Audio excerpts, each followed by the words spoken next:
Welcome back to the Lawrence Perspective. Basically, a podcast that looks at life in the African diaspora from an African living in the diaspora for many years, and basically viewing the current political, social upheavals as well as any technological advancements that are occurring in Africa, and seeing to what extent Africa is progressing or stalling or taking steps backwards. Today's topic is an interesting one because the commonly held belief in South Africa is that Nigerians commit a lot of crimes in Nigeria. Possibly more Nigerians commit crimes in South Africa as a percentage of Nigerians living in South Africa than Nigerians living in Nigeria, which sort of would make some degree of sense. But is it really true? What about other countries like Ghana or Kenya or Somalia? What about Mozambique or Zimbabweans? Do these people simply flock to South Africa to become criminals? Or is it that they flock to South Africa and end up on the wrong side of the law because of their illegality in the country in the first place and their inability to fend for themselves or get jobs? These are all questions that need answering. We look at and ask those questions simply because of what is prevailing on the ground. Now, it's also true, if you look at it, why do South Africa, the authorities allow these people to come in when they know fully well, or rather they have evidence that Nigerians cause criminal activity? So why don't they just stop them coming in?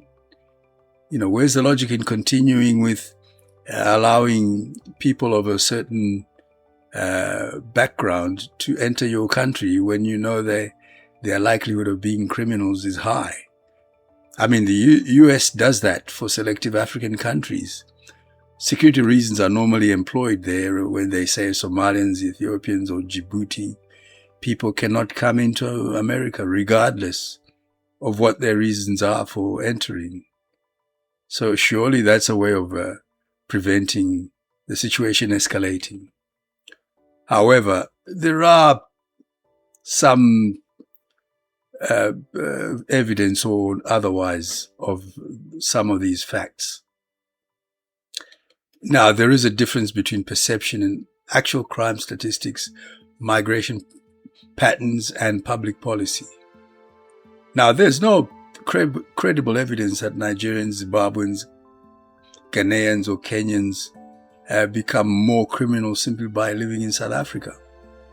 It's not a nationalistic tendency for criminal activity to be prevalent among any population. But there are some reasons why some nationalities have acquired reputations. And Nigeria, for instance, Nigerians in South Africa have been linked to drug trafficking, online fraud, human trafficking, prostitution syndicates, financial scams. And so, high-profile arrests have involved Nigerians for these particular crimes. And they obviously receive extensive media coverage, which then gives rise to the feeling that it's a common occurrence. But one must qualify that there are Nigerian migrants, thousands and thousands, who include doctors, engineers, lecturers, business owners, students, IT professionals, and church leaders. And those people don't appear in the news. So even if Nigerian syndicates are overrepresented in organized crime, that doesn't mean that the Nigerian migrant is a criminal. These are two different things. Now, Zimbabwe is obviously the largest source of migrants into South Africa. And they migrate for work, and they're heavily represented in things like agriculture, domestic work, hospitality, construction, mining, healthcare, and some skilled trades. And some Zimbabweans do commit crime, just as some South Africans do. But there's little evidence that Zimbabweans are disproportionately responsible for serious organized crime. If you met 10 Zimbabweans in Joburg, statistically, most are likely to be ordinary workers or job seekers rather than criminals. There will just be people going about their day-to-day life in a foreign country. Similarly for Somalians. Somalians mainly operate these township grocery shops, wholesale businesses, and the import-export businesses. And so Somali migrants are actually more likely to be victims themselves of crime rather than perpetrators. And many of them have been robbed, murdered, or subjected to xenophobic attacks. So there's a turnaround. Ghanaians and Kenyans have a smaller migration population in South Africa. And they don't have any strong association with crime. Now, stereotypes occur because if, for instance, one Nigerian drug syndicate is arrested, TV cover it for weeks, newspapers publish photographs, politicians discuss it repeatedly, and suddenly the name of a Nigerian becomes associated with crime. In the meantime, 50,000 Nigerians go to work every day and nobody reports on that. So the public remembers those dramatic events, but not the ordinary ones. And this occurs in many countries. Is the proportion of criminals higher among migrants? It's difficult to answer because there's no statistics that proves otherwise. And the researchers find that migrants are overwhelmingly law-abiding. A small minority become involved in crime, and that crime is then widely reported. It doesn't mean, they are criminals in the wider community. As it comes to banning or Nigerians or Zimbabweans, South Africa can't just say no Nigerians can enter. It raises constitutional, diplomatic, and international law issues. South Africa will screen people through passports, visas, criminal databases, immigrant checks, and people are judged individually, not collectively. Yes, some countries like the US do impose travel restrictions, but they're normally based on government assessments. America has a much wider net of information gathering, and basically their reports back are quite well verified, whereas South Africa chooses a different path, just individual screening, rather than a nationwide ban or nationality-wide ban, because they don't have the resources to make that sort of decision. Now, shutting the doors is difficult for South Africa because it's got long, large borders, land borders. Major regional trade goes through those borders. Labor migration, people coming in with their skills. Refugee obligations under international law.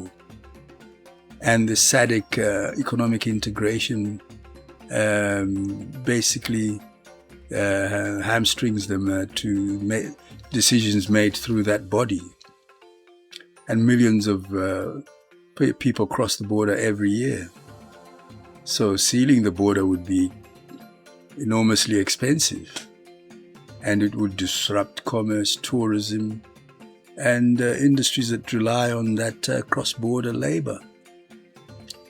Now, in logical conclusion, we can say that certain organized criminal networks basically come from particular nationalities. It doesn't follow that people from that nationality are criminals. So similarly, South Africans' criminal activities have been found abroad in countries like Australia, UK, United Arab Emirates. But you can't then conclude that South African immigrants are criminals. So the challenge is to identify and prosecute individuals and organized crime groups while avoiding the assumption about entire national communities. Stereotyping feels persuasive based on those highly publicized cases, but it's not reliable evidence about the behavior of the vast majority of migrants in any country. So I say to all South Africans who believe Nigerians are crooks and so on, they are not. They are law-abiding and to a larger extent than they are criminals. And the issue there is that the law enforcement agencies in South Africa should work a lot harder, produce better monitoring and control systems, and ensure that screening is as effective as possible. And they should also weed out corruption, which has been seen to happen where people are allowed entry into the border regardless of their situation because someone paid a bribe. That should be eliminated at the very source.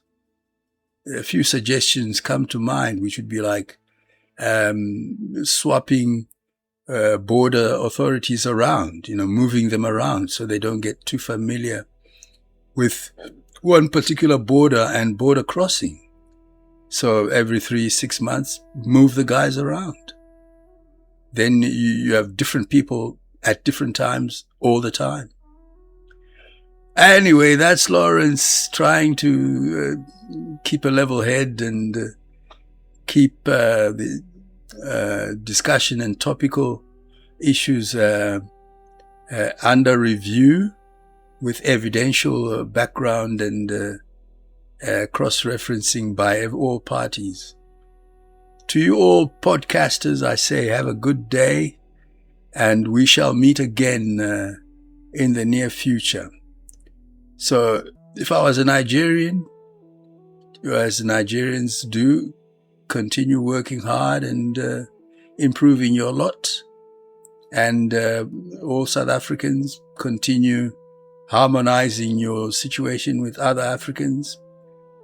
I wish you all a blessed day and see you next time.